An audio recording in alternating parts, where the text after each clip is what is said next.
तो ये हमारे जीएस का पेपर है। तो ये मतलब बहुत सारे एग्जामों के लिए है।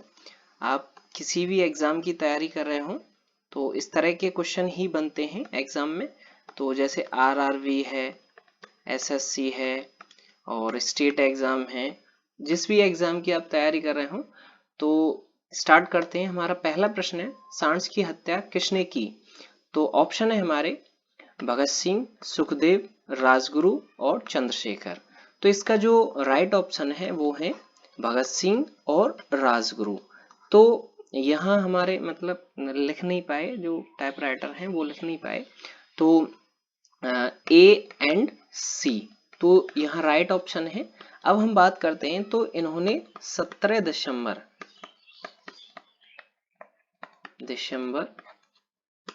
1928 को सांड की हत्या की थी। तो इनको शिवराम राजगुरु के नाम से जानते हैं। तो आगे हम बढ़ते हैं। तो गोली मारकर हत्या की थी, गोली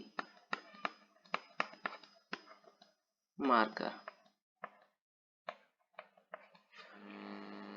तो अब है हमारा ये दूसरा प्रश्न है, भारत की पहली महिला राज्यपाल कौन थी? तो ऑप्शन है हमारे एनी बेसेंट, सरोजनी नायडू, सुचेता कृपलानी, अन्ना जॉर्ज। तो जो राइट ऑप्शन है वो है हमारा बी, सरोजनी नायडू भारत की पहली महिला राज्यपाल थी। ये 15 अगस्त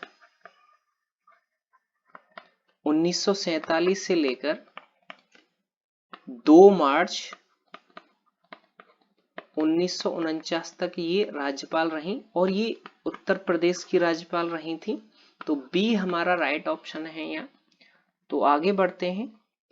तो ये हमारा तीसरा प्रश्न है, लोथल कहाँ स्थित है? जो लोथल है ये हड़प्पा की एक साइट है, हड़प्पा की साइट है ये। और ऑप्शन है हमारे हरियाणा, उत्तर प्रदेश, गुजरात और महाराष्ट्र। तो इसका जो राइट ऑप्शन है वो है गुजरात।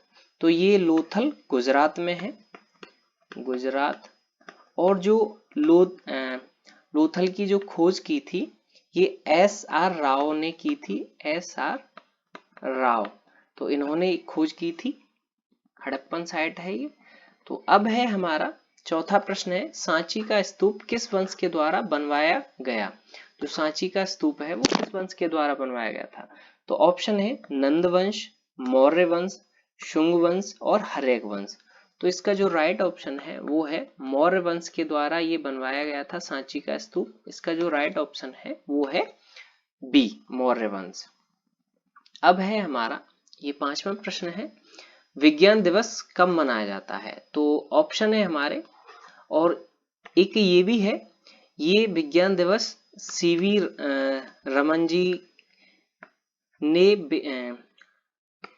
रमन प्रभाव की खोज की थी के बारे में बताया था। तो इसलिए ये मतलब ऑप्शन है हमारे 21 फरवरी, 23 फरवरी, 28 फरवरी और 20 फरवरी। इसका जो राइट ऑप्शन है वो है 28 फरवरी। तो इन्होंने मतलब इसी दिन इसकी खोज की थी, तो इसलिए इनको 28 फरवरी को नेशनल साइंस डे के रूप में मनाया जाता है। तो रमन प्रभाव रमन जी ने किया था, ये रमन प्रभाव के बारे में बताया था। तो अब है हमारा छठा प्रश्न है, किस विटामिन को में कोबाल्ट पाया जाता है? मतलब कौन सी विटामिन है जिसमें कोबाल्ट पाया जाता है? तो ऑप्शन है हमारे ए है विटामिन के, बी है विटामिन ए और सी है विटामिन B12 और डी है विटामिन विटामिन सी। तो इसका जो राइट ऑप्शन है वो है विटामिन B12। जो विटामिन B12 है उसमें कोबाल्ट पाया जाता है। तो सातवां प्रश्न है हमारा, भारत का सर्वाधिक नगरीकृत राज्य कौन सा है? तो ऑप्शन ए है हमारा कर्नाटक, बी है असम, सी है महाराष्ट्र, डी है उत्तर प्रदेश। तो इसका जो राइट आंसर है वो है सी, महाराष्ट्र सबसे अधिक नगरीकृत वाला राज्य है। सी हमारा राइट ऑप्शन है यहाँ पे। तो अब है हमारा आठवां प्रश्न है ये, अलमाटी बांध किस नदी पर है? ये अलमाटी बांध कौन सी नदी पर है? तो ऑप्शन ए है हमारा कृष्णा, बी है कावेरी, सी है गंगा और डी है यमुना। तो इसका जो राइट आंसर है वो है ये कृष्णा नदी पर है। जो अलमाटी बांध है ये कृष्णा नदी पर है। इसका जो राइट आंसर है वो है ए, कृष्णा नदी। तो अब है ये हमारा 9वां प्रश्न है, जोजिला दर्रा किसको जोड़ता है? मतलब ये दो प्लेस हैं उनको जोड़ता है, तो वो किस किस को जोड़ता है? तो हमारे ऑप्शन है लेह और श्रीनगर, लेह और मनाली बी है, सी है मनाली और उत्तराखंड और डी है लेह और कश्मीर। तो इसका जो राइट ऑप्शन है वो है लेह और श्रीनगर को जोड़ता है जो जोजिला दर्रा है, जोजिला दर्रा।